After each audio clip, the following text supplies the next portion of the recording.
It's breakfast time!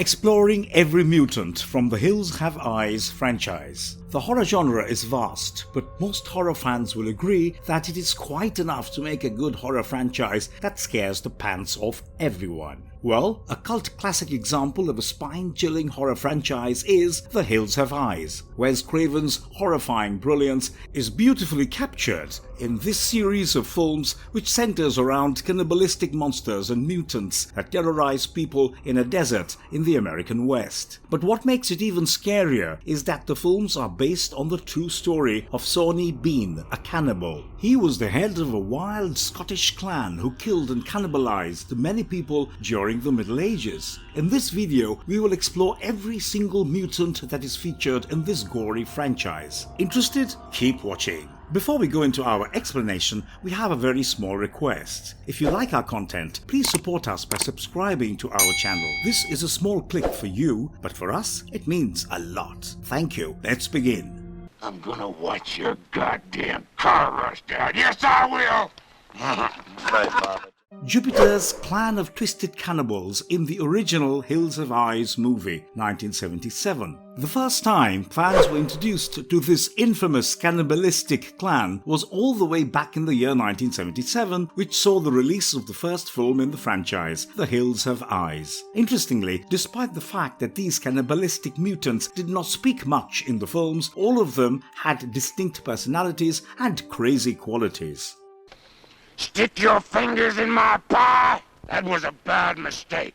Papa Jupiter. Let's begin with Papa Jupiter, the man who started it all. As per the first film, Jupiter was actually Fred, the Oasis owner's son. Fred claimed that his wife's death was brought about by Jupiter, who was born irregularly for unexplained reasons. Additionally, he was larger than usual and incredibly vicious. He had killed the family's livestock, but his horrific misdeeds did not stop there. He also killed his own sister. Fred violently beat Jupiter with a tire iron after learning what he had done, and then abandoned him to perish in the hills. Jupiter, however, managed to live. He resorted to an animalistic lifestyle and later also started seeing a hedonistic prostitute named Mama who was addicted to alcohol. Their relationship progressed and they had 3 sons and a daughter. Together they became the cannibalistic family of the hills and made a living by killing and eating unfortunate bystanders. Jupiter thus assumed leadership over his offspring and became the patriarch of the cannibalistic hill tribe. Moreover, Jupiter was the most hostile member of the family and was frequently more irritable than the rest of his family members. He was also quite terrifying to look at since the film portrayed him as a dirty, unkempt man who fed on raw flesh and had incredible strength that allowed him to take down his opponents with ease. In the original films, he was the one calling all the shots and directing his family as they hunted down the stranded Carter family one by one. His first order of business was to kill his own father, Fred, and he did this by beating his old man to death using a tire iron, likely in an effort to give him a taste of what Fred had previously done to him. He was also the one that attacked and knocked Bob, the father of the Carter family, unconscious. He then went on to brutally torture Bob by crucifying the man to a tree and revel in sadistic satisfaction at the pain he was able to inflict. He then killed Bob by setting him on fire, leading to one of the most depraved and brutal deaths in the movie. He next sprang into action when he got the news of his son Mercury's death at the hands of the family dog. This angered him greatly, and he decided to finish off the Carter family once and for all. He took his son Pluto and made his way towards the trailer, but unfortunately Pluto got attacked by the family dog, Beast, and he was forced to go into the campsite alone. This was where he finally met his end at the hands of siblings Brenda and Bobby. They used their mother Ethel's corpse to lure in the cannibalistic patriarch. As per the trap they rigged, Jupiter was caught in a rope and dragged towards them by the car's motor. Before the trap could work, however, the engine died and Jupiter escaped, angry and determined to kill the kids. Jupiter tried to enter the trailer as the kids ran inside, but they momentarily restrained him before they exited by rigging the trailer with matches on the sliding door and a gas leak. Jupiter was unaware of this and rapidly slid open the door, lighting the matches on fire and igniting the trailer, thus trapping himself in the ensuing explosion. He even survived this and attacked the kids once more, nearly killing the boy before the daughter slashed him repeatedly in the back with a hatchet. He was then shot twice in the torso, which was what finally killed him.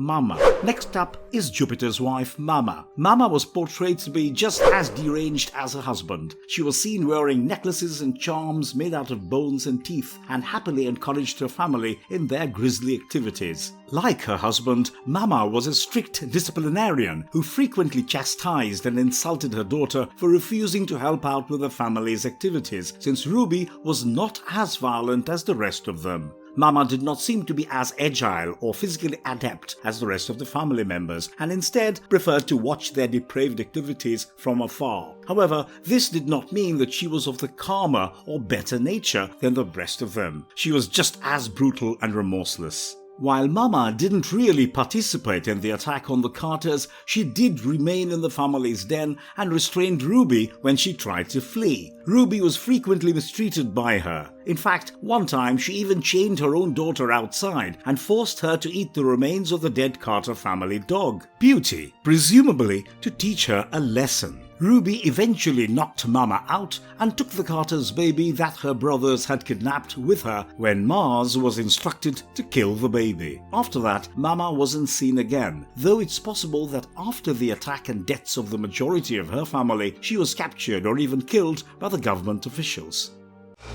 You wait till you get to be a man.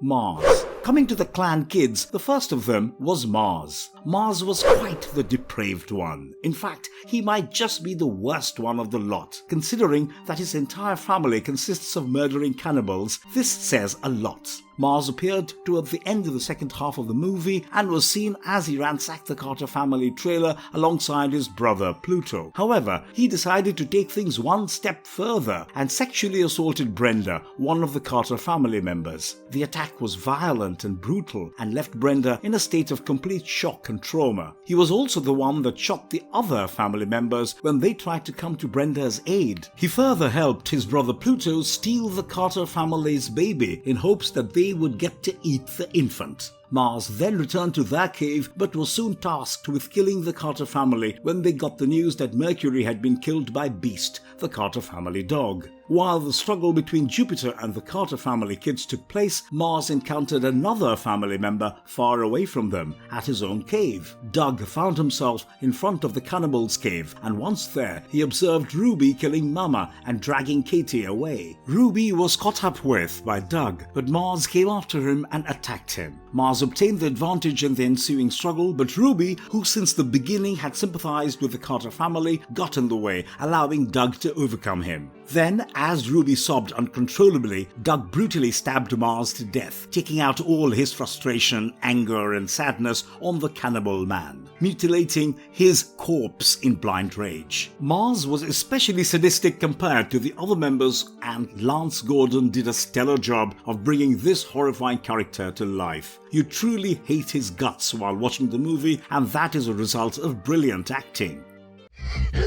What are your defensive capabilities at this time? Pluto. Next in line is Pluto, another one of Jupiter and Mama's sons, who happened to be one of the main antagonists in both the first original film and its 1984 sequel. Pluto was a weird character. He looked like he had a gigantic ballooned head and seemed to have some sort of deformity and disability that resulted in a unique appearance. Because of Michael Berryman's physical attributes, Pluto is one of the most memorable characters in the first movie, and is frequently referred to be the series icon. Other than Ruby, he was the only other character to take on a major role in more than one of the movies in the franchise. He also seemed to be the most obedient of all the children, with Papa Jupiter constantly relying on him and taking him along as his partner in crime. He was the one who signaled to Jupiter to set Bob on fire, and was later seen looting and pillaging the Carter family trailer as his brother Mars terrorized Brenda. Pluto then kidnapped Doug and Lynn's infant, and Mars and he fled the campsite. He even spoke to Mercury over a radio, but shortly after, Pluto and Mars learned that Mercury had been killed after they radioed out. Nonetheless, they chose to ignore it because they couldn't see it. However, the death had a terrible impact on the family, and Jupiter made a promise to kill the rest of the Carters in the morning after learning of Mercury's passing. Jupiter then took Pluto along with him to finish off the family, but the universe had other plans for the deformed cannibal. The Carter's dog, Beast, who had murdered Mercury the night before,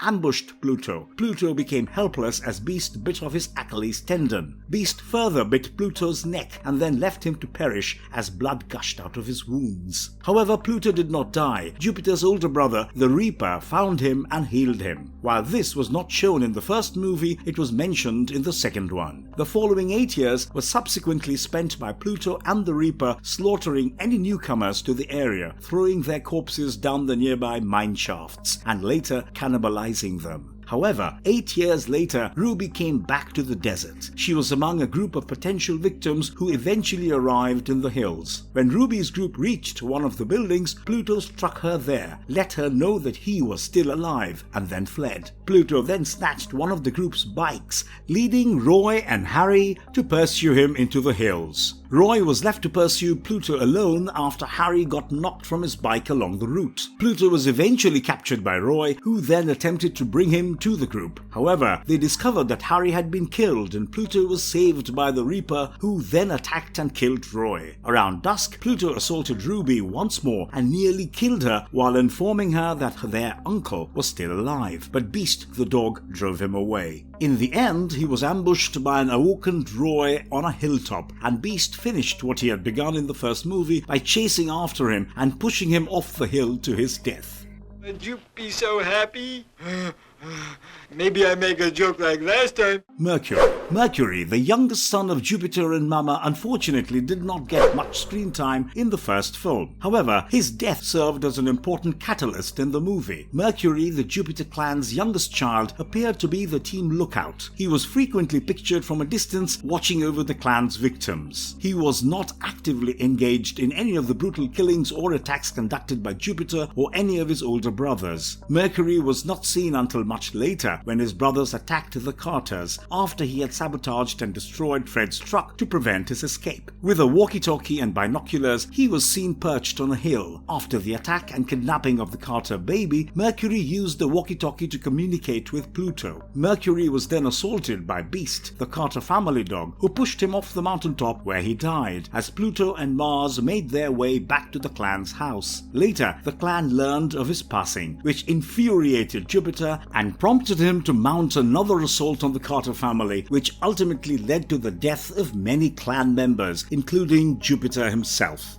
I'm sorry, Ruby. I know you're starving, but I got nothing else to trade. Ruby was quite the interesting character. She was immediately distinguished from the rest of the clan members, as she was shown to be a girl who was not interested in all the brutality and gore that the rest of the family seemed to find so much pleasure in. She was seen sympathizing with the Carter family from the very beginning, and it even seemed like she was not cannibalistic and was instead forced by her family members to eat whatever meat they brought home. She was constantly mistreated by her entire family, who believed that she was not strong enough for their lifestyle, looking at her as the weakling of the family. She was harassed and tortured by her own parents and brother, and at one point her own mother tied her up outside their cave and forced her to eat the flesh of one of the Carter family dogs, Beauty. In the end, she fought against her mother and saved the Carter family that had been abducted by Pluto and Mars and made a run for it. She watched Doug Carter kill her brother Mars and even helped him overcome the cannibal. She then came back in the 1984 sequel as the protagonist this time. It turned out that after betraying her own family and helping the Carters escape, she also returned to civilization with them. This did not come as much of a shock, since she had never shown any proclivity of wanting to be with her family or follow their brutal lifestyle. She changed her name to Rachel and now owned a biker team, having also invented a special super fuel that could power bikes along with Bobby Carter. The story went that Bobby's psychiatrist had tried to persuade him to join the team for the race in the same desert where the first massacre had occurred, but he refused, and Rachel stepped in. This began a series of nightmarish incidents for Ruby, now Rachel, and her team. She was attacked by her own brother, Pluto, on more than one occasion in the film. One of her friends, Hulk, died in front of her as he was shot by her uncle, another cannibal known as the Reaper. Unfortunately though, this time around she did not leave the desert alive. Ruby was killed by a trap set up by her own uncle, which caused her to smash her head on a rock, leading to her death. It was quite obvious that the rest of her family members, such as Pluto and the Reaper, held a massive grudge against her for helping the Carter family all those years ago. Reaper don't get fooled like Papa Jupe. The Reaper. Last but not least, we have the Reaper. This particular character was not shown in the original film, but popped up as the main villain in the sequel. He was quite the striking character, standing at a towering height of 7 feet and 4 inches, massive beard and protruding teeth. He was evidently quite strong and led the assault against Rachel, or Ruby's biking team. The Reaper was revealed as being Papa Jupiter's older brother. However, it was unclear how he took to cannibalism as well. Throughout the second film, he went on a rampage, killing whomever he came across. The first person that he murdered was Hulk, one of the bikers, by shooting a spear bolt through his chest, killing him instantly. He then returned to the mines, where he spotted and dragged Foster under the bus and murdered him there. Next, he killed Jane, and just as the Reaper grabbed her and crushed her in his arms, Jane discovered Foster's body. Sue then returned to the camp, but the Reaper threw her out of the window and used a machete to sever her throat, killing her as well. He also had a hand to play in Rachel's death. Pluto knocked Rachel to the ground when she rushed into him, but the Beast caught him off guard and drove him away. When Rachel tried to follow Beast, the Reaper's trap she stumbled into launched the Hulk's corpse at her. She stumbled after being slammed backwards and smashed her head tragically on a rock, being killed by the trap set up by the Reaper. He then pursued another biker called Cass. Running from the Reaper, Cass stumbled upon all of her companions' corpses in his mineshaft, where he discarded them. She hurled a jar of acid in the Reaper's direction before Roy helped her climb a rope to safety. The Reaper relentlessly pursued them, but they captured him, stuffed him into a bus filled with cycle fuel, lit it on fire, and watched it blow up. In a final attempt to kill them, the Reaper fled from the burning wreckage, but fell into an open mineshaft, plummeting to his death as Roy and Cass hugged in relief.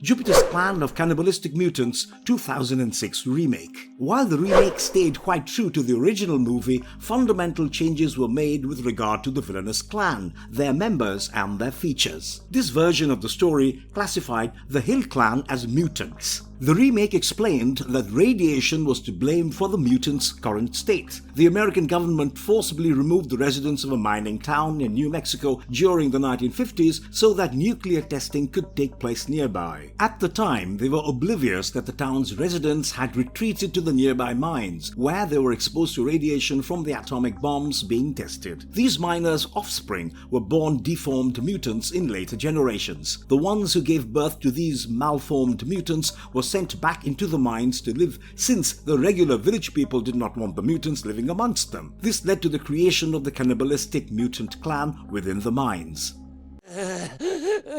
It's breakfast time!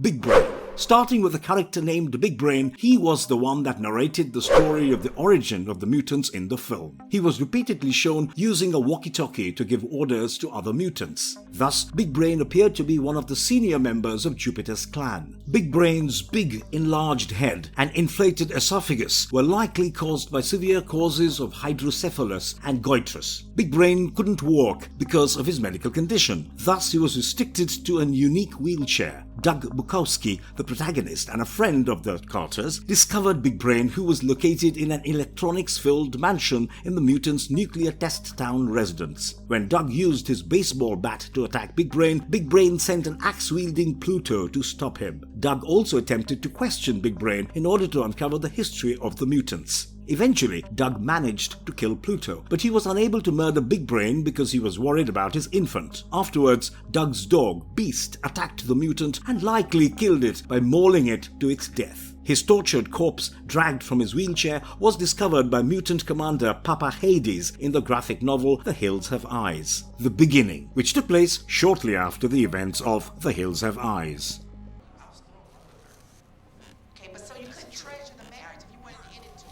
Big Mama. Ivana Turchetto portrayed Big Mama in the 2006 remake. This character was the counterpart of Mama from the 1977 original The Hills Have Eyes. However, they didn't look similar to each other, and neither did they share similar qualities or abilities, aside from the fact that they were both cannibals. In addition to being bald and obese, Big Mama was one of the few female mutants that were shown in the film series. She was seen combing a wig in one scene of the film, indicating that she wore a wig, presumably to hide the fact that she was actually bald. She appeared to look after the mutant kids Mercury and Venus, and possibly other kids as well. Beyond the obvious, not much was known about her and where she came from. As far as her role in the film is concerned, she had a run-in with Doug and his daughter. Doug encountered his daughter Catherine at Big Mama's home as he found the nuclear test village. While Big Mama was watching television, he infiltrated the home without being seen. However, when Doug tried to leave the house with Catherine, Big Mama attacked him and locked him in a freezer after spotting Doug's reflection on the television. It should be noted that by the end of the film, she was probably killed off screen by Beast, the Carter family dog.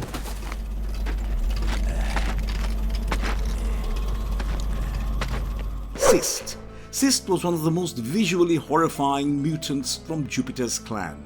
Cyst's body was covered in reddish lesions, which is why it is theorized that he has neurofibromatosis that causes similar types of lesions. He also had a limp and a huge neck brace that had been grafted onto his body, giving him a largely unpleasant appearance. Gregory Nicotero, who did the makeup for The Hills Have Eyes and The Hills Have Eyes 2, portrayed Cyst in the 2006 film. Doug Bukowski first noticed someone dragging a dead woman through the nuclear test village as he watched from behind an old generator. This person turned out to be the mutant Cyst, and Beast, Doug's dog, whimpered. Cyst immediately noticed the sound but was unable to locate Doug or his dog. Cyst lowered the body and looked about, but didn't discover anything since Doug and Beast were hidden in a neighboring car, so he continued dragging the body. The next time he appeared, he was in front of Big Brain's house. As Cyst exited Big Brain's house, he ran into Doug. Doug hid behind a car, and when Cyst approached, he swung an axe at him in the knee, knocking him to the car's hood. Cyst was killed when Doug impaled him through the eye with a pick end of the axe after striking him in the back with it. Doug then picked up Cyst's shotgun and fled the area. Goggle. Goggle was an antagonist in the 2006 remake and happens to be the counterpart of the character named Mercury from the original 1977 film adaptation of The Hills Have Eyes. Interestingly, Ezra Buzzington watched a number of shows and documentaries about cannibalism throughout history to get ready for his part as Goggle. Goggle, who watched over Jupiter's clan, served as their lookout, lived in the hills, and used a pair of binoculars to watch and snoop on everyone who entered the desert. Goggle wore a big coat and a bowler hat, and his mutation had left him without hair and two pack job sticks in place of nostrils on his face. He also had spotty pink and red skin. Goggle spent the majority of the movie using his binoculars to observe the Carter family. However, just because his main role was to be the lookout didn't mean that he was not as ruthless and brutal as the rest of his family. In the film, Goggle discovered the family's beloved dog, Beauty, after she escaped and ran into the hills. Goggle, in true depraved cannibal fashion, then dismembered her and consumed a chunk of her leg, leaving Bobby Carter to discover Beauty's gruesome remains. Later, Ruby protected the knocked-out Bobby, preventing Goggle from spotting him when he fell and knocked himself out. Further, while observing the Carter family trailer, Beast, the Carter's other dog, viciously attacked Goggle and ripped out his throat, which ended up killing him. Later, Beast took Goggle's arm to the Carters as it still clutched a walkie-talkie that was torn from his torso. An arm for an arm, it seemed. Beast took revenge for what Goggle had done to Beauty. In The Hills Have Eyes, The Beginning, Goggle, who could only be recognized by his hat, was seen helping other mutants murder the original occupants of the nuclear test village. Goggle also killed a man who was working on his automobile by smashing the car's hood down on him.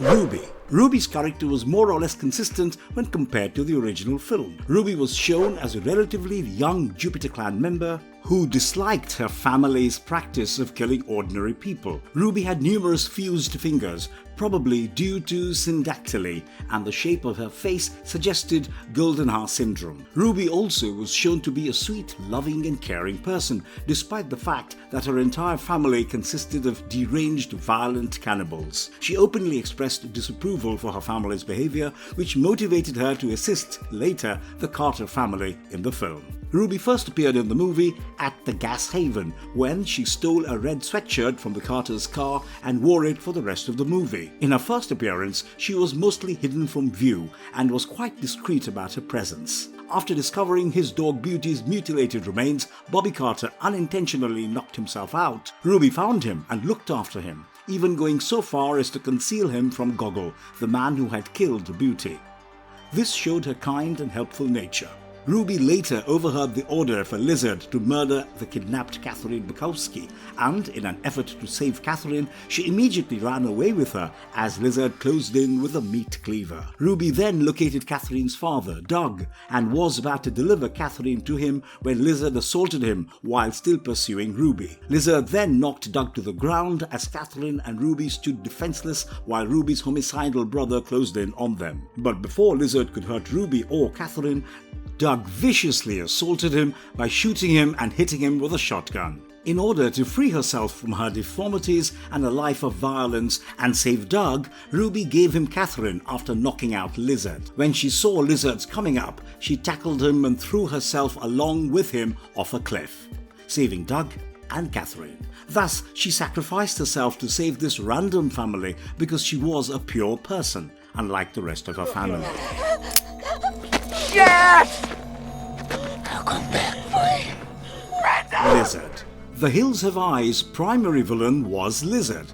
In addition to being extremely slim and agile, Lizard also possessed a terrible cleft lip and a deformed jaw, making him one of the most aggressive and ruthless of all the mutants. It was evidently shown that he derived a sick thrill from torturing and killing others. Robert Joy portrayed Lizard, who served as Mars' equivalent from the 1977 film adaptation of The Hills Have Eyes. Interestingly, the reason for Lizard's name was the spike strip he wore around his waist, resembling a lizard's tail. He performed some of the most heinous and depraved acts in the movie. In fact, it was Lizard who put the entire story in motion. The Carter family became stranded when Lizard used a covert spike strip to puncture their tires as they were driving through the desert. Later, Lizard made an appearance, helping Papa Jupiter and Pluto pull Bob Carter into their lair while still semi-conscious. Lizard exploited the Carter family's discovery of Bob being burned alive on a stake as a cover to enter their trailer, steal their food, and sexually assault Brenda Carter. When Lynn entered the trailer again, she noticed Lizard holding Catherine, her infant. She was then forced to let Lizard feed from her breasts after striking him with a frying pan failed. Catherine was held at gunpoint by him.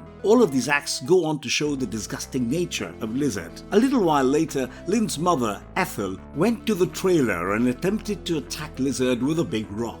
Instead, Lizard shot her, which prompted Lynn to stab him in the leg with a screwdriver. Before leaving the trailer with Pluto and Catherine, Lizard shot Lynn once in the head. Lizard then learned that the gun was empty and he prepared to shoot Brenda and let her go accidentally. When he saw Doug and Bobby coming back, he made the threat of coming back for Brenda before escaping with Pluto, who abducted baby Catherine. Later, Big Brain instructed Lizard to kill Catherine, but discovered that she had been taken by Ruby. He pursued Ruby, confident that he would be able to overpower her, but fate was not in his corner. In the end, he was killed by Ruby, who decided to sacrifice her own life and take Lizard down with her as she pushed herself and Lizard off a cliff, saving Doug and Catherine. Interestingly, a hand closed the computer screen at the conclusion of The Hills Have Eyes 2, as if to signal I'm coming to get you. Many believed that this hand belonged to Lizard and that he was alive despite falling off a cliff. It is ultimately unknown whether this unidentified mutant was Lizard,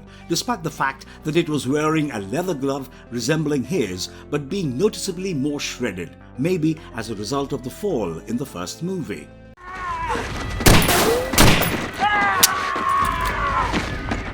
Papa Jupiter. The head and patriarch of the mutant tribe was Papa Jupiter. He was one of the clan members that was more vicious and insane, stopping at pretty much nothing to get what he wanted. Papa Jupiter didn't actually have any birth defects or mutations that could be seen in the movie, although there was concept art for the movie that revealed him to have a parasitic twin below his coat. However, for unknown reasons, this was never featured in the movie. Billy Drago played Papa Jupiter, the equivalent of Jupiter from the original 1977 film The Hills Have Eyes. Bob, the head of the Carter family, was initially seen being attacked by Jupiter at the Gas Haven rest area. Jupiter showed up in full cannibalistic glory and knocked Bob into a disoriented condition by slamming his skull against the car's windscreen before dragging him, with the help of fellow mutants Lizard and Pluto, to the mutants' lair.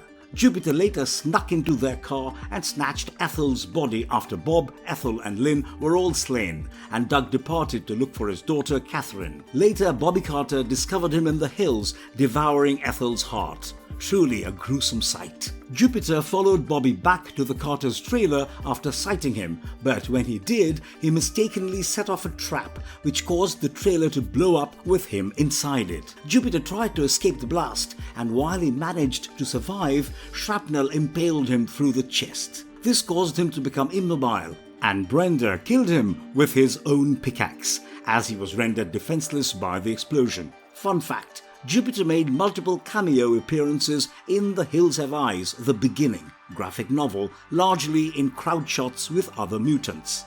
A page in the comic also depicted Jupiter's close call with death in the trailer explosion at the conclusion of The Hills Have Eyes.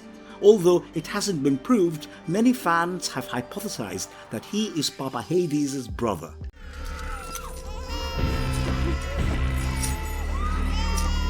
Pluto.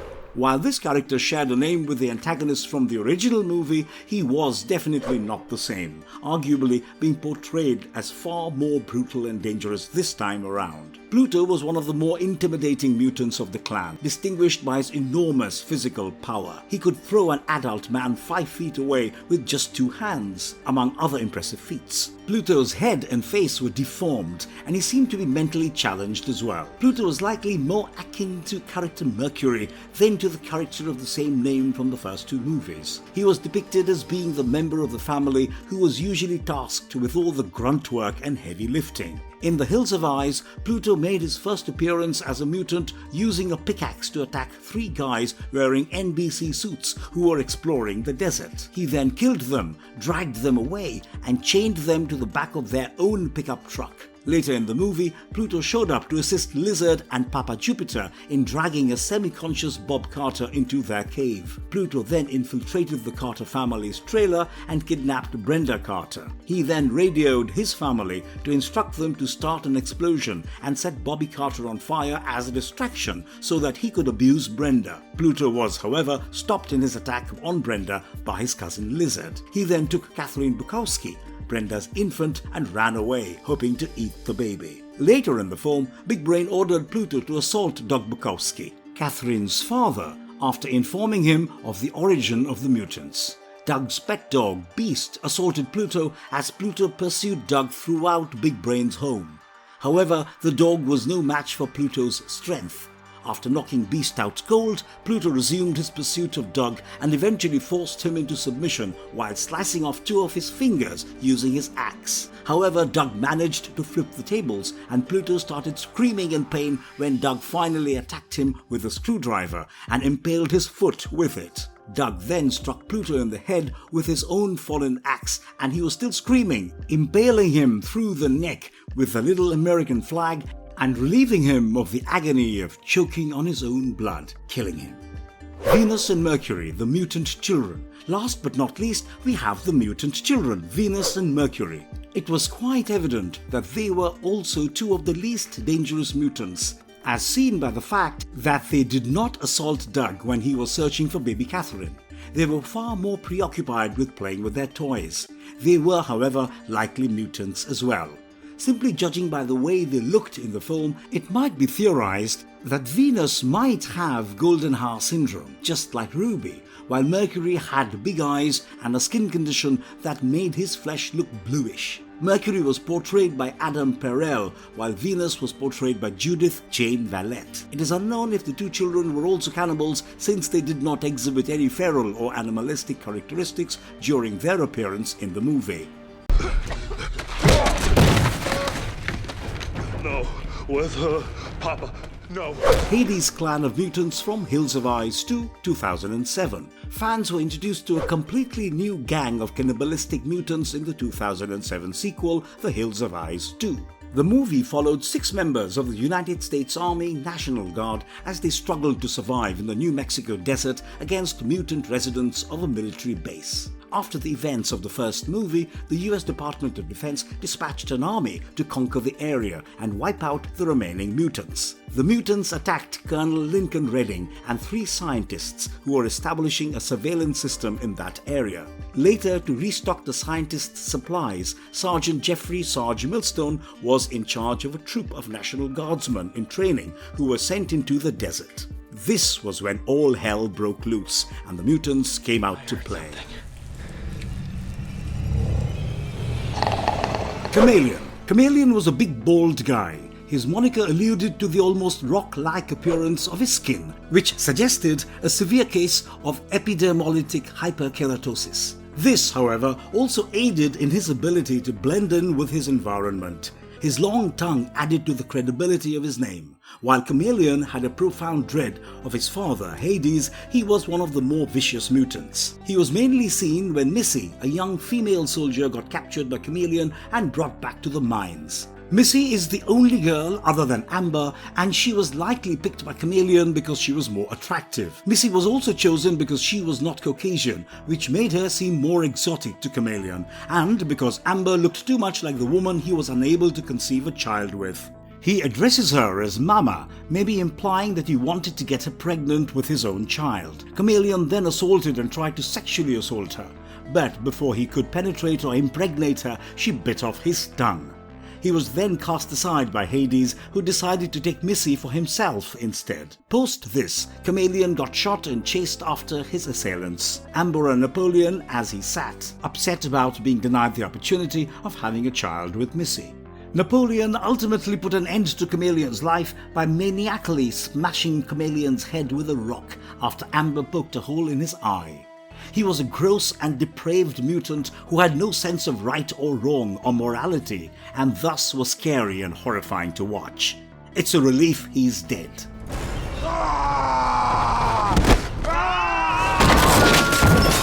Papa Hades. The big bad Papa Hades was the worst of them all. He was the clan leader in this film, taking on the role left empty first by Papa Jupiter and then by the Reaper. Hades, who lost his loving mother, Karen Sonny Bean, to radiation sickness, soon became the leader of the Hill People. Hades had the crafty savagery and leadership quality that enabled the Hill People to escape the US Army's eradication of their Yuma Flats home. Hades grew more vicious and brutal with age and seclusion, and as the Hill People tribe was on the edge of extinction, he focused on torturing and assaulting female passers-by. First for pleasure, and then to get them impregnated so that they could give birth to healthier mutants that would lead an increase in their ranks and save them from extinction. At least twice, Hades had carried out this heinous and abhorrent act. The first time was with a mysterious blonde woman who gave birth to a stillborn boy. As a result, Hades killed her with a rock because she was unable to have more healthy children. Later, when his children were engaged in combat with a trainee squad of National Guardsmen,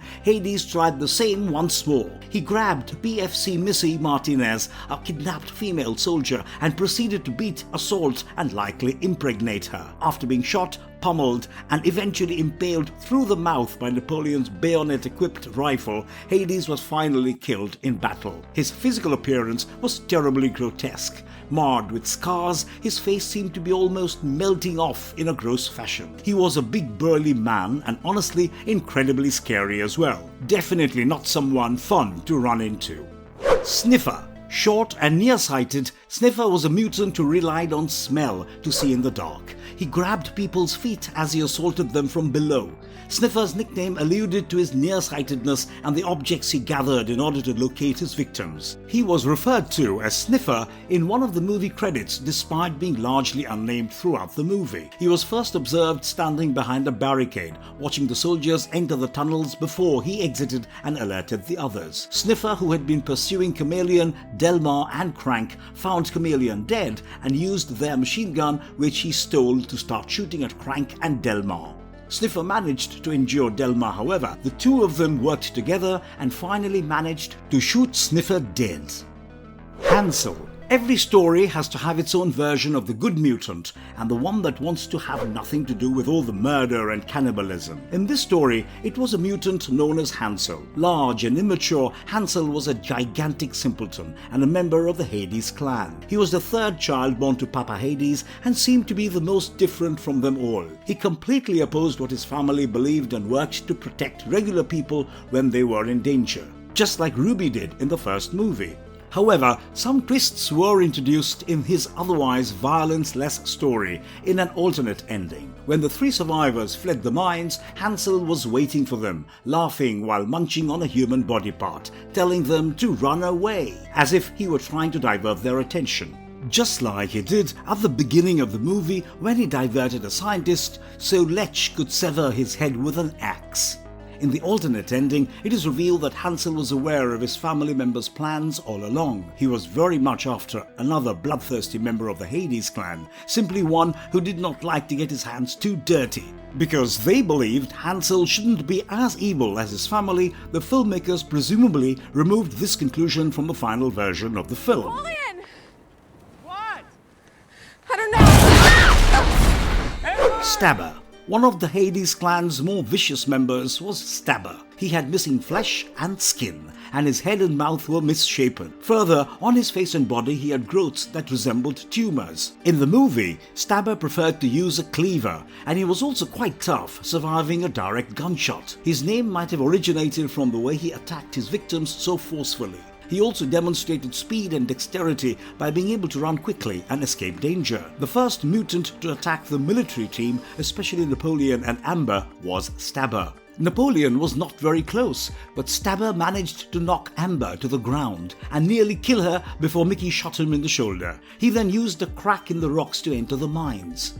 Shortly after, Mickey was slain after being pulled into the caves, possibly by Stabber. The second time Stabber confronted the group was when he tried to approach Amber and Missy covertly while they appeared to be preoccupied. Amber and Missy fled as the other soldiers opened fire on the approaching Stabber, revealing that this was an ambush by the soldiers. After sustaining the initial barrage of gunfire, Stabber was eventually taken out by another wave of gunfire, which ultimately killed him.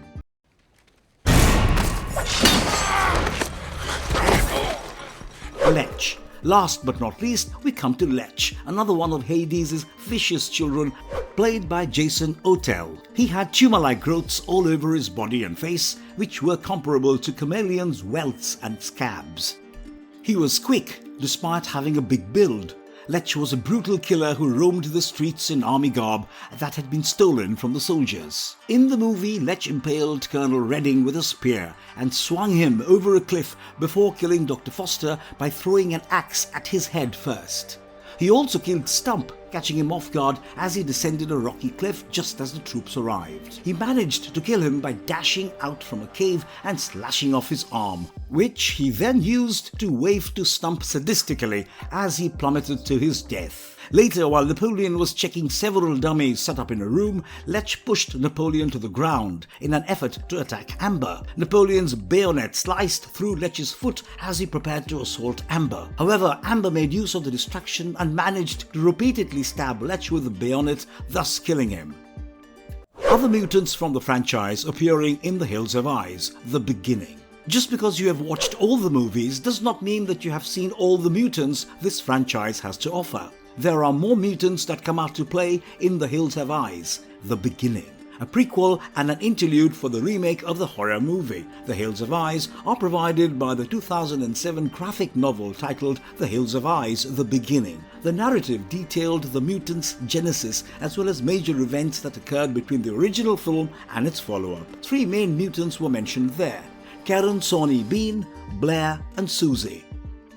Karen Sawney Bean. Karen was one of the most important characters as far as the Hills Have Eyes lore is concerned, since it all started with her.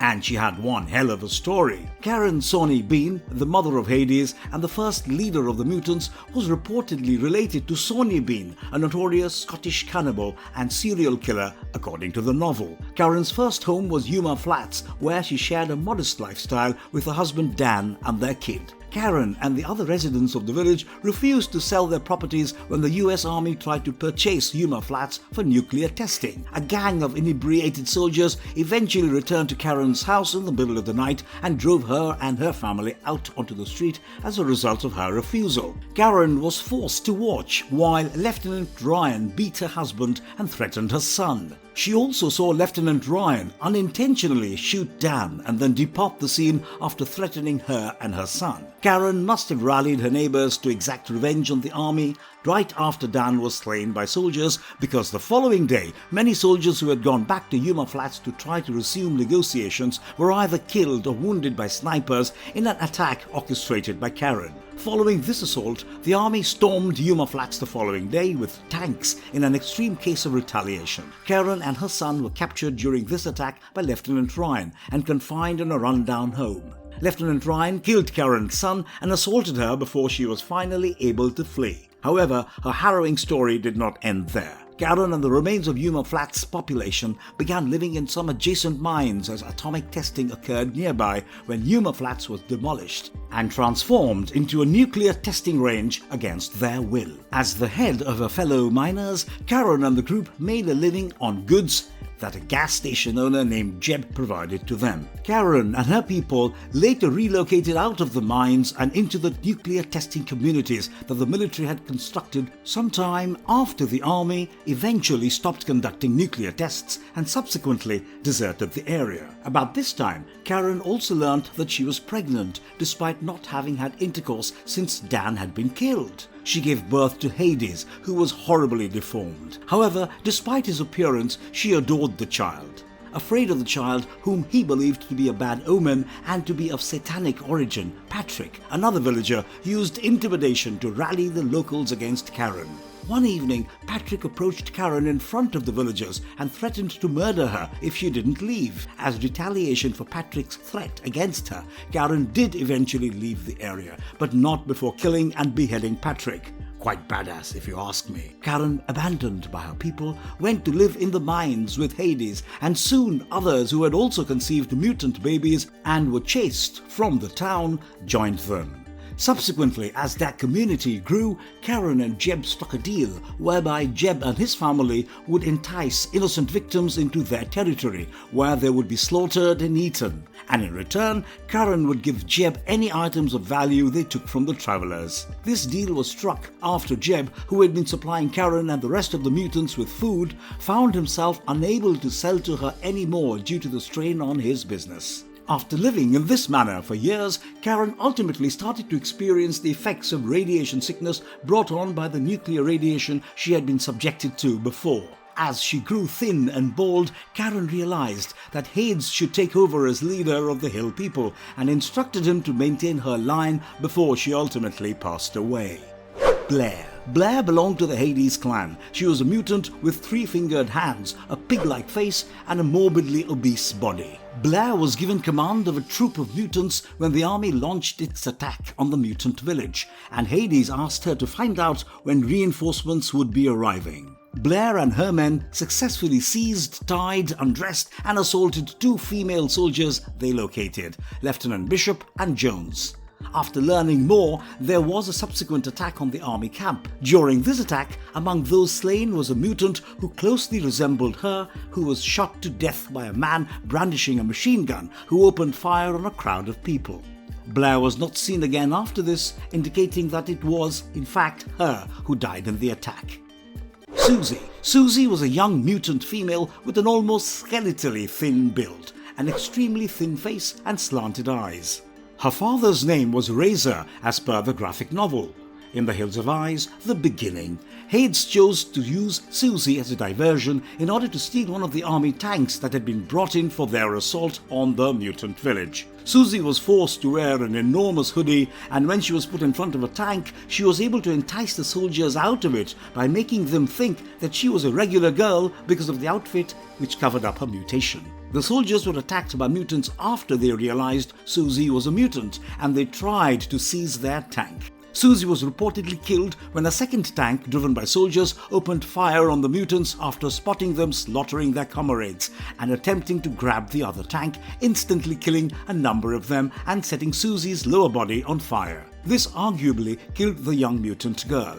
The Hills of Eyes franchise, and especially the original film, is now considered a cult classic by many. The gore and brutality shown in this film franchise really rivals all other horror films and stands the test of time, even as new films with better visual effects are released. Does this franchise give you nightmares?